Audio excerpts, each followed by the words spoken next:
என்னங்க எதுக்கு எடுத்து இப்படி சந்தேகப்பட்டுட்டே இருக்கீங்க? சும்மா விளையாடுடா.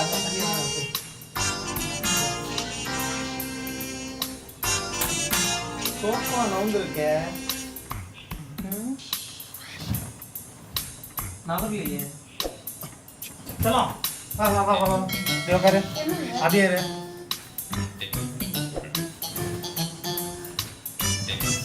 நவுந்திருக்கே. சொல்லு. யாரு இங்க வந்து உன் மடியில படுத்துட கொஞ்சினது? அப்பலாம் ஒண்ணு இல்லங்க. நான் வீடு துடைக்கிறதுக்காக சோஃபா நீக்கி போட்டேன். அப்படியா? ஆமாங்க. எனக்கு அப்படி தெரியலையே. இங்க பாருங்க, எதுக்கு எடுத்தாலும் இப்படி சந்தேகப்பட்டுட்டே இருந்தீங்கன்னா என்னாலலாம் உங்க கூட வாழவே முடியாது. நீங்களும் ஒரு மனுஷன். எங்க அம்மா ஏய் சும்மாடா பண்ணுடா.